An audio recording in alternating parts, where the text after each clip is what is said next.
presentation is called Not in Your Box. Originally, I thought I was going to focus on transgender students and their experiences in higher education, but it fared to be hard to get a diverse collective identities to really talk about it. But what really appeared is that I was able to zoom a little bit out and focus on non-binary identities, which is probably something I know a little less about, so I'm actually happy with the opportunity to research it. I'm having it recorded because some of the people who I interviewed would like to see it, and I'd love to share it with them as well. All right, so my inspiration for this topic, talking about non-binary identities, I think that even though I would not say that I would identify as a non-binary person, I think that my experiences tie into issues of dealing with hypermasculinity, toxic masculinity, and patriarchy, and patriarchy. And so a lot of that goes into and intertwines with the ideas in which we look at this binary culture of black and white, of woman or man, or old or young. There's always these boxes that we place ourselves in, and it's for the idea of simplification. We generalize to make better sense of the world. However, there's a lot of issues that come from that, particularly when you are somewhere in the middle of it or you don't identify with one of those. And so in this perspective, I'm going to focus on how people deal with living their lives as not really fitting into a box, dealing with gender. A lot of times we confuse gender and sex. So the most interesting thing about utilizing the words gender and sex is that we have been conditioned to believe that if you are born with XX chromosomes, then you are then born into being a baby girl, and then you are conditioned into becoming a girl, you are conditioned into becoming a young woman, and then you live your life as such. And then when you're born with XY chromosomes, you are designated a baby boy, you live your life as a boy, young man, and that's how we live our lives. And so we're put into these boxes of expectations that come along with it.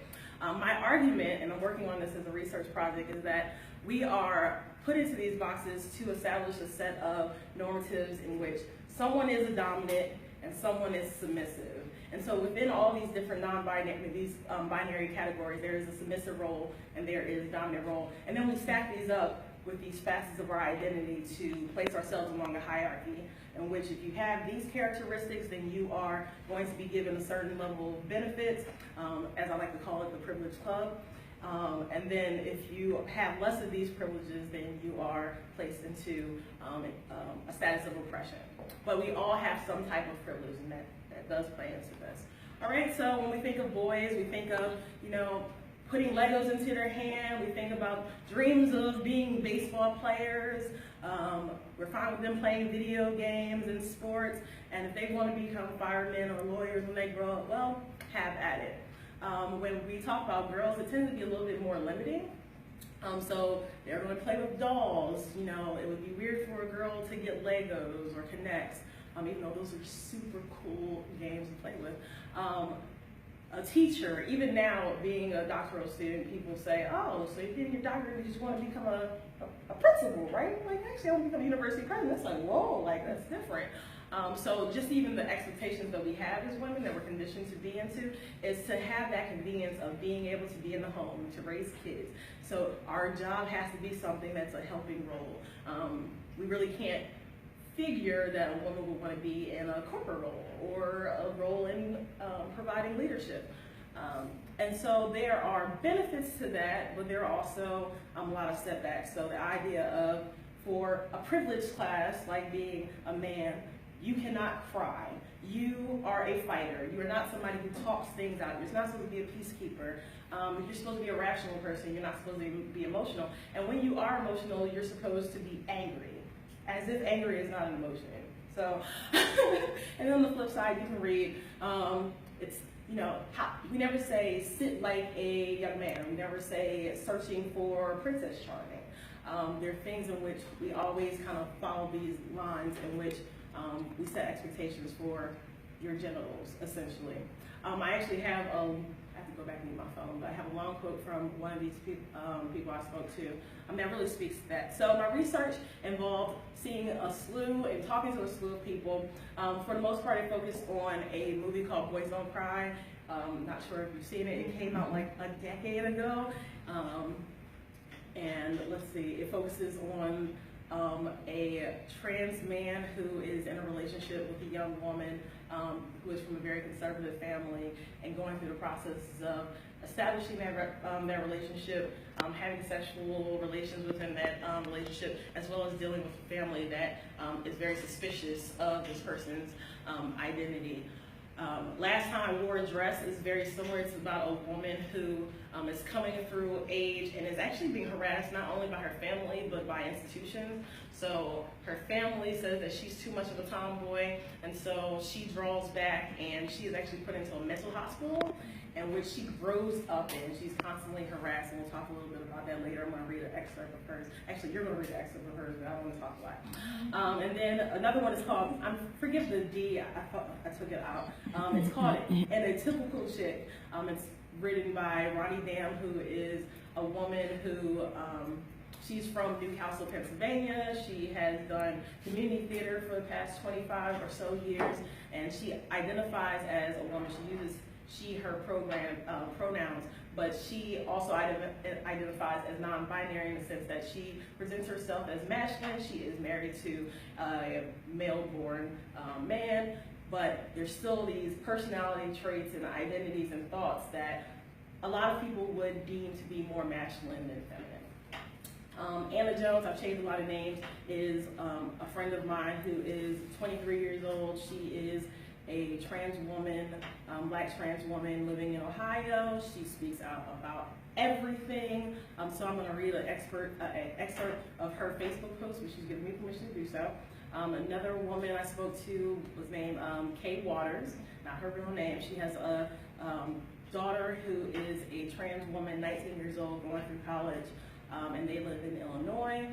I spoke to Van Daly, who is the assistant director of the LGBT Center at the University of Miami, who is the inaugural director of that center on that campus. And then what really inspired this last semester was a lot of information about Spelman and Morehouse colleges. And Spelman last year made a statement stating that they were going to consider opening admission to trans women with the ignorance and naivete to think that they're not already graduating trans women. And it was a very similar issue at Morehouse. You may have heard of the Morehouse Man and the idea of seemingly feminine males presenting on campus has been a very poignant issue within that community. In fact, very recently, they are kind of overthrowing their administration there, a lot of the students. So there's a little revolution going on there that I don't think we pay a lot of attention to, but very much highlighted through this experience. And these are the two books that I read. And A Typical Chick is a self-published one. I think the last time I wore a dress was through Simon & Schuster. And I was actually inspired to read this book by, goodness, I'm going to forget her name on campus. There's a professor here who teaches the only LGBT class that we have in social work. Elaine Maceo. Yes, Dr. Maceo inspired me to read this, and she's been in constant contact with me in terms of the research for this project. So this is from an Atypical Chick. Let's see, I think Ronnie is about 45 years old, so if you place her within the timeline of progress, she's probably like born in like the 70s, so she came right out of that into all of this progress since then. So it has been a long time since she has really been able to unfold into discussing her story, and she talks about this in very cathartic sense. The book is amazing, and it's a very quick read. So I want to get somebody to read this so I can go get my phone if anybody would like to volunteer. I have always known that I am different, but I didn't understand myself. My misalignment of my sexuality led to a struggle against who I was, and I didn't have any examples of what I was to be. I was undefined. There was no one like me that I knew.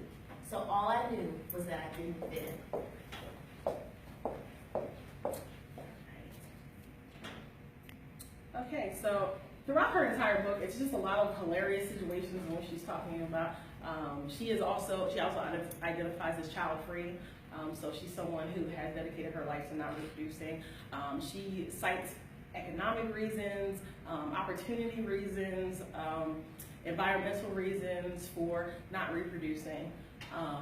But she is married, she has a very healthy relationship, she has a very healthy career, and she is consistently talking about these issues in which how masculinity plays into a lot of the issues that we have, particularly in America. Daphne Selinsky, this book is extremely tragic. She talks a lot about her upbringing through violence, through her mother leaving her family because she never wanted to really have a family in the construct in which she was having it. She was raised by a father who then was very abusive to her, who then put her into a mental hospital because she was acting out as a kid, and then on top of that, she did identify as non-binary. She had very non-binary traits. She was labeled a tomboy. And so this is an instance in which she is at this hospital that is essentially supposed to be run as like this familial home, but this is one of the instances that she had during school at 14 years old. So if I can have somebody read this.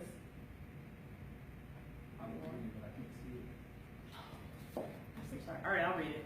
Okay.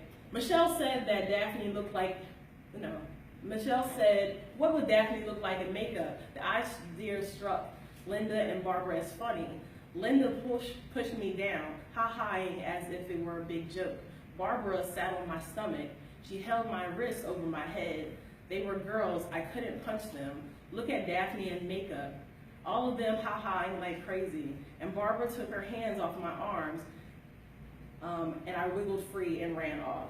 So she is talking about herself, and she still identifies as Daphne, but in her spirit, in her soul, she is a boy.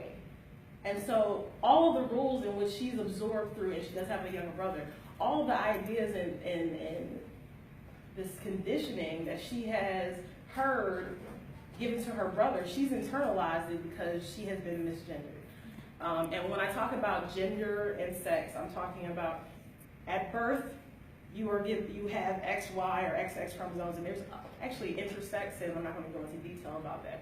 But inherently, there's XX and XY chromosomes. So when we deal with the word sex, we're either talking about those chromosomes as in male or female, or we're talking about sex, the act of intercourse. So at times we utilize the word sex incorrectly, and a lot of times we interchange them. So I think recently this has been a big thing. People saying these females or you females, and it's just like, that's offensive, not only because of the fact that it cuts off a lot of gender variety, it also is debasing women as humans because every species has female and male sexes. All right? So this is coming from Kay Waters. Like I said before, this is the woman who lives in Illinois. She is an Army veteran. She is liberal. She is very active. She really loves to talk about politics.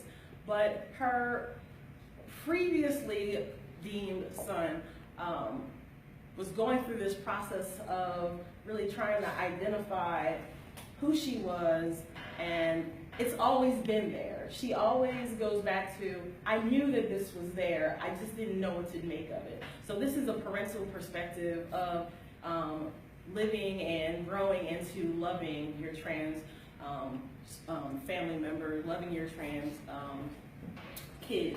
So I asked her, do you believe that most parents gender their child's upbringing? She says, yes, even when they're trying not to. When Robin was 3, she wanted a Barbie dream mansion. She kept saying she wanted the Barbie house until we told her boys don't play with those. I could kick myself 1,000 times.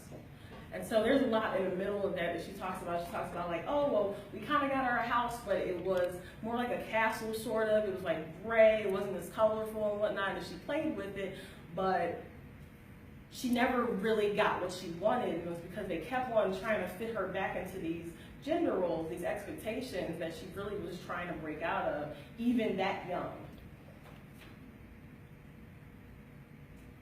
Where am I at in terms of time?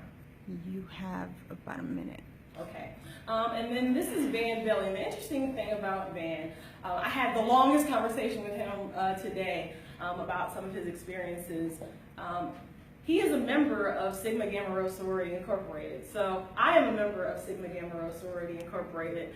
And I remember back when Van Frost, that Van was identifying as a lesbian.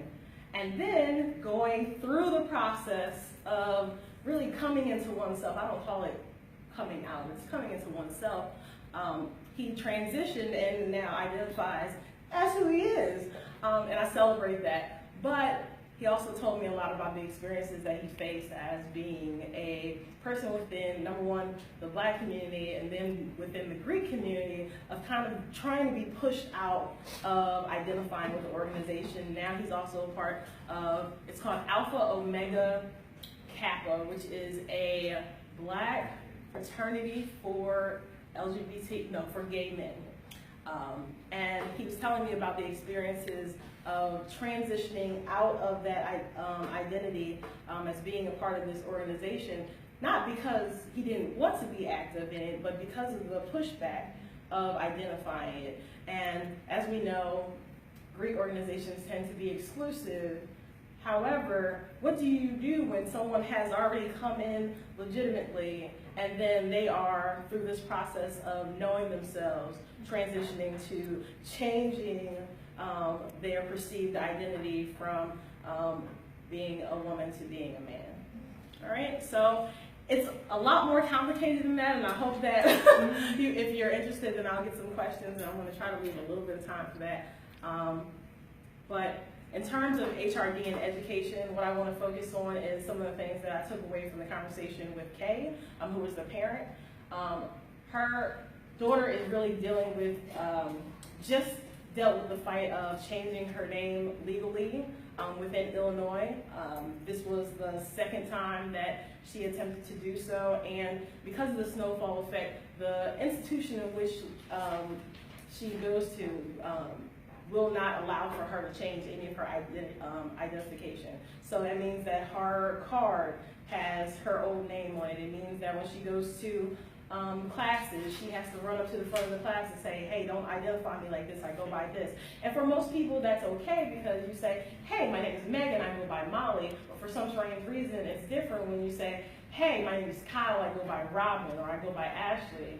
So even when your presentation changes or when it doesn't change, there's a lot of other roadblocks to processing that information, particularly when it comes to health services.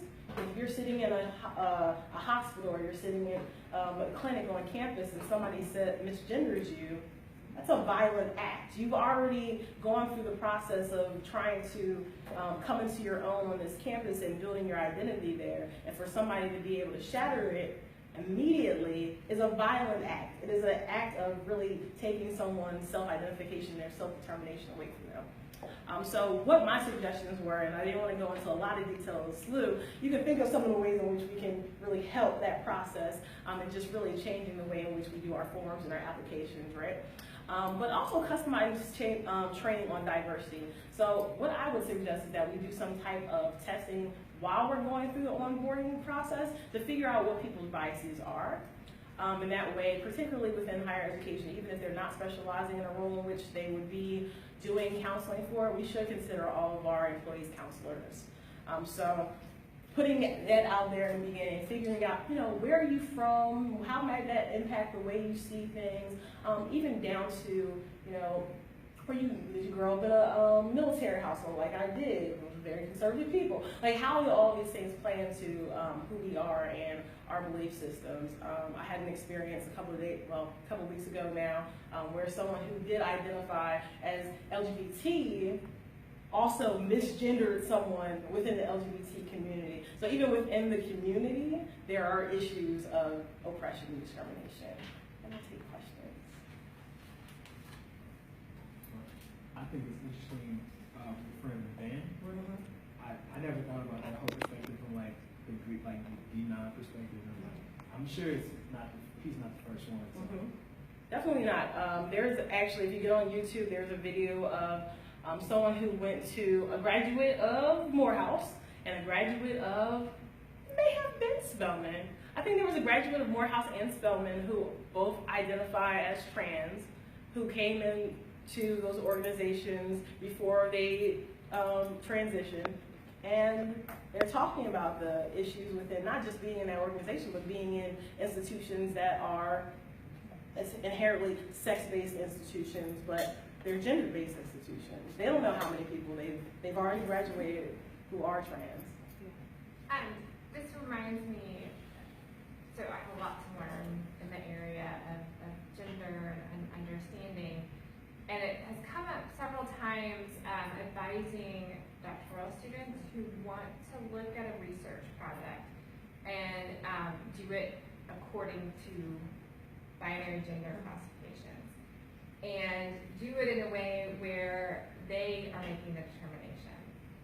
So it's a group of women, a group of men, not self-reporting their and some problems around that and the nuances of it. So I think it's so important in training, obviously, too, but also in kind of how we do work of thinking a little bit more nuanced, and it's easier, right? Like, it's easier to check a couple boxes based off of my assumption and then do my research. But then I'm generalizing back to, I mean, it's just so more, there's just a lot more nuance and complexity there that makes it challenging when you get to a research project. And I just want to report out on the percentage of men and women that did blah, blah, blah.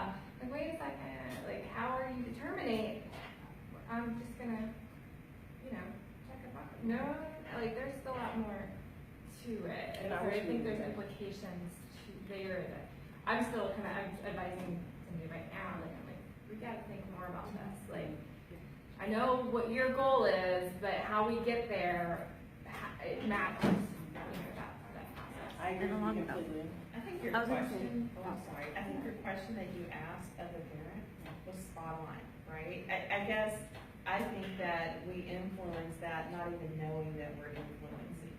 Not just as a parent, but even as a teacher, as an educator, and the perception that we put on just binary, right? It's huge, and it impacts every part of what we do. I want this as if you can press stop. Thank you, everybody.